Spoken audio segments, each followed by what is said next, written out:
K&J 2022년 3분기 실적을 스로프트 회계로 분석을 해서 소개를 해드리도록 하겠습니다. 매출은 42.6% 증가했고요. 영업이익은 143%가 증가했습니다. 하단에 나와 있는 내용 참조해 주시고요. 구독, 좋아요 꼭 부탁드리겠습니다. 1.5배속을 보시기 바랍니다. 이 회사는 그 반도체 부품 및 관련 장치의 제조 및 판매업, 또 LCD 장비의 제조 판매업으로 되어 있습니다. 문제는 그 LCD가 그 LG 디스플레이도 그렇고 삼성 SDI도 그렇고 LCD가 중국의 그 가격적인 면에 밀려가지고 지금 포기를 하고 있는 거로 그렇게 돼 있는데, 이게 이제 LCD 그 장비라고 했는데 이게 디스플레이를 만드는 회사가 아니고 LCD를 만드는 데 들어가는 장비다, 이렇게 이제 얘기를 하고 있는 거죠. 장래 그 가능성이 좀 어떤지, 매우 불투명한지, 어떤 계속 좋은 건지 그걸 확신하기가 좀 어렵겠습니다.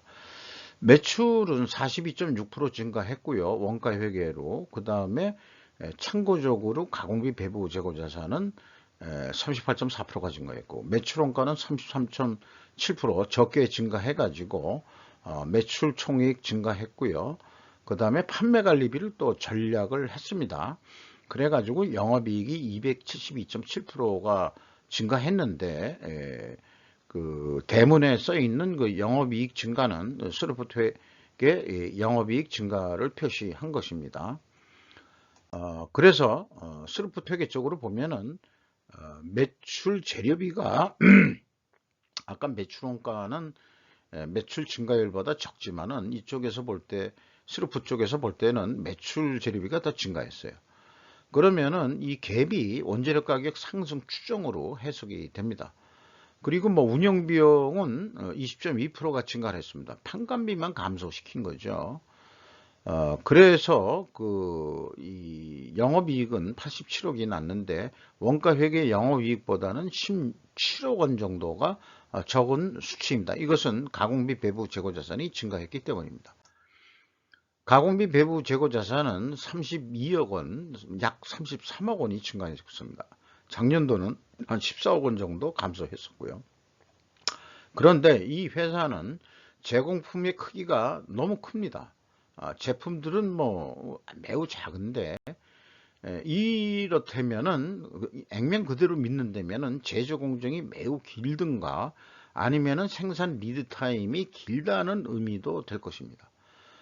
이 회사에는 뭐 제공품을 줄여야 된다. 그래야 더 수익을 더 낼 수 있다. 이렇게 좀 말씀드릴 수 있겠어요. 경영평가 지표를 미리 말씀드리면은 여 위의 내용을 먼저 읽겠습니다. 회계 투명성 입증을 위해서는 원재료 가격 상승과 판매 가격 하락으로 입증해야 하나 제품 판매 가격은 인상되었다. 반대죠. 추정과는 재고 회전율의 갭만큼이 분식회계 규모로 인식할 수 있다. 이 회사의 이 재고자산 회전율은 기준을 그 전체 재고자산으로 가지고 있는데, 스루풋 회계는 스루풋 인벤토리 재고를 별도로 뽑아가지고 분석을 한 것입니다. 갭이 0.2, 0.2 차이가 있는데 이 갭만큼 성과가 왜곡된다. 원가 회계는 이렇게 말씀드릴 수 있겠어요. 어쨌든 이 재고 회전율은 떨어졌고, 그 다음에 스루풋 율도 하락을 했다면은 분석 경험상 일반적으로는 그 재고자산 매출원가 회계가 투명하다고 인식하는데, 그럴 경우 투명 가정도 검증을 해야 되거든요. 그러면은 그 원재료 가격 상승을 했든지, 그런데 그 원재료 가격에 대해서는 이 기업은 알 수가 없습니다. 그 다음에 이 제품 가격은 잠깐만요. 한 약 9% 정도가 인상이 됐습니다. 거꾸로 추정은 스루픈율이 떨어졌다고 그러면은 판매 가격이 내려간 것으로 이렇게 인식이 되거든요. 그러니까 원재료 가격의 추이라든지 제품 가격 추이 가지고는 투명 과정을 검증할 수가 없습니다. 따라서 이 기업은 회계의 투명성이 확인될 수 없다, 이렇게 말씀드릴 수 있겠어요. 거기다가 수금 속도 매우 늦어졌고요. 그 대금 지급 속도는 좀 빨라졌네요. 그리고 경영권 방어선이 50%인데 레버리지율이 66.6%로 경영권 방어선이 무너져 있는 상태입니다.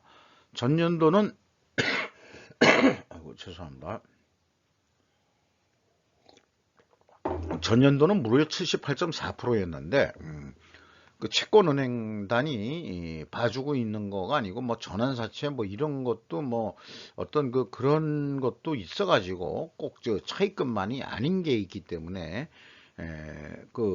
다시 별도로 따져봐야 될 그런 은행권의 입장에서는 아직 아닌 모양입니다.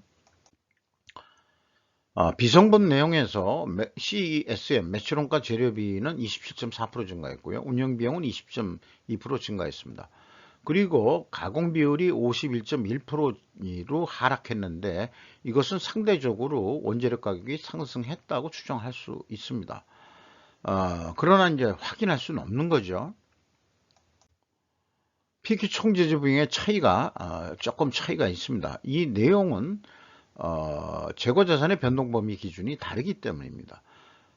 이 Q는 그 스루프트에서 그 계산하는 건데요. 그 1번에 해당하는 겁니다.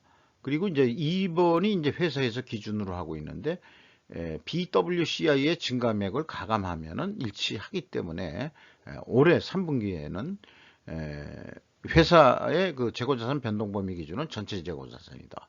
그래서 4억 7,100만 원만큼 총 제조 비용이 왜곡이기 때문에 성과도 왜곡이 된다고 할 수 있겠습니다. 근데 작년에는 또 500만 원 차이가 있어요. 이거는 단수 차이도 아니고 뭔가가 있는데 큰 금액은 아닙니다만은 숫자라는 것은 1원이라도 틀려서는 안 되는 거 아니겠습니까? 아까 단수 차이 정도 빼놓고는 그렇게 해서 그 회계 투명성은 완벽히 입증하기가 쉽지가 않다, 녹록지가 않다. 뭐 그렇게 좀 어렵게 얘기하느니 회계가 불투명하다 이렇게 그냥 단정적으로 얘기해도 그만 아닐까 생각합니다. 운영비용 중에서 인건비가 이 3분기까지 한 4,420만 원 정도 됩니다. 근데 작년도보다도 떨어졌어요. 직원 수가 58명이나 크게 증가했는데 이게 그 저임금 신입사원들이 많이 들어온 결과로 해석이 됩니다. 외주비는 24.2%가 증가했고요. 전력가스비가 무려 94.7%나 크게 증가를 했습니다. 그러니까 저기 그 가공 비율도 낮고 그러는데 이게 자동화 생산이 상당히 많이 되어 있는 회사로 파악이 되고 그러기 때문에 물건이 들어와서 간단하게 자동화 작업을 해가지고 뭐 넘어가는 것 같은 그런 성격의 어떤 제조 공정을 가지고 있지 않느냐 이렇게 판단이 됩니다. 성과를 기준으로 해서 연말까지 매출액을 납품가격으로 예상을 하면은 한 6만 7천 원에 납품하면은 한 17,180원으로 크게 남는 거로 그렇게 판단이 됩니다. 이 경우에 재고가 35% 증가했을 때 그렇습니다.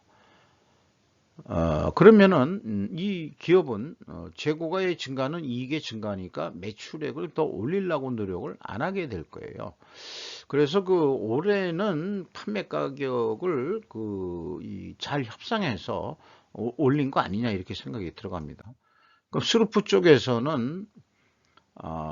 쪽에서 입장에서 볼 때는 원가 회계가 인플레를 조장할 수도 있는 거 아닌가 하는 생각이 들어갔는데 왜냐하면은 있는 데이터 가지고 아무리 머리를 굴려봐도 예상 목표 이익 포함해 가지고 손익분기점을 넘은 예상 매출액을 뽑으면은 요걸 단가라고 하면은 62,389원 뿐이 안 되거든요. 이대로 제한할 수밖에 없지 않느냐. 양심적인 사람이라면은 이런 얘기고요. 제 얘기는. 근데 원가 회계 판매 가격은 6만 7천 원이었잖아요. 예가가 6만 7천 원 얼마인데 우수리 떼고 그렇게 계약을 했는데 만약 6만 7천 원에 계약을 한다면 어떻게 됩니까? 6만 2천 원에 제한 가격이 6만 2,380 5천 원 싸게 하는 거죠. 5천 원. 그런데도 남습니다. 남으니까 이렇게 해가지고 재고 회전율을 한 4.4%, 3.5 회전할 때는 한 13,000원 정도 남는 거로 이렇게 될 수 있고, 요거를 그 3.7회전만 하면은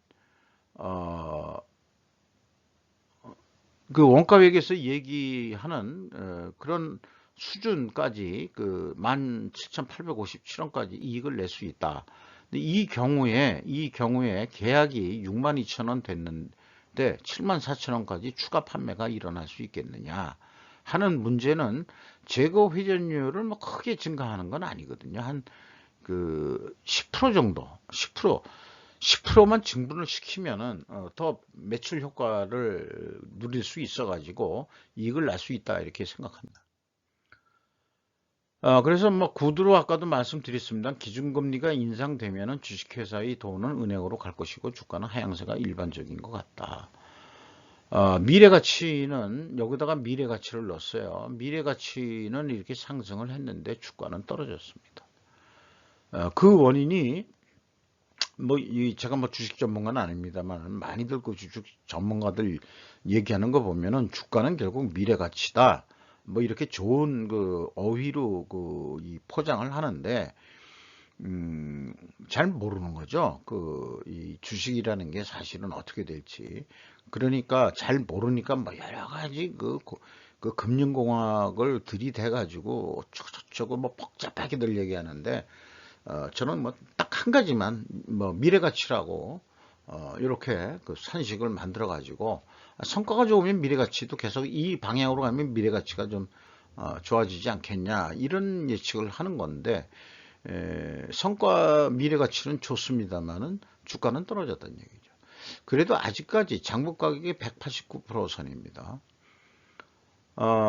주주를 보면 심호섭 씨가 14.26%, 뉴젠 솔론 1호 신기술투자조합이 8.01%, SNHS라는 데가 6.83%, 오인환 씨라는 분이 5.03%를 소유하고 있습니다.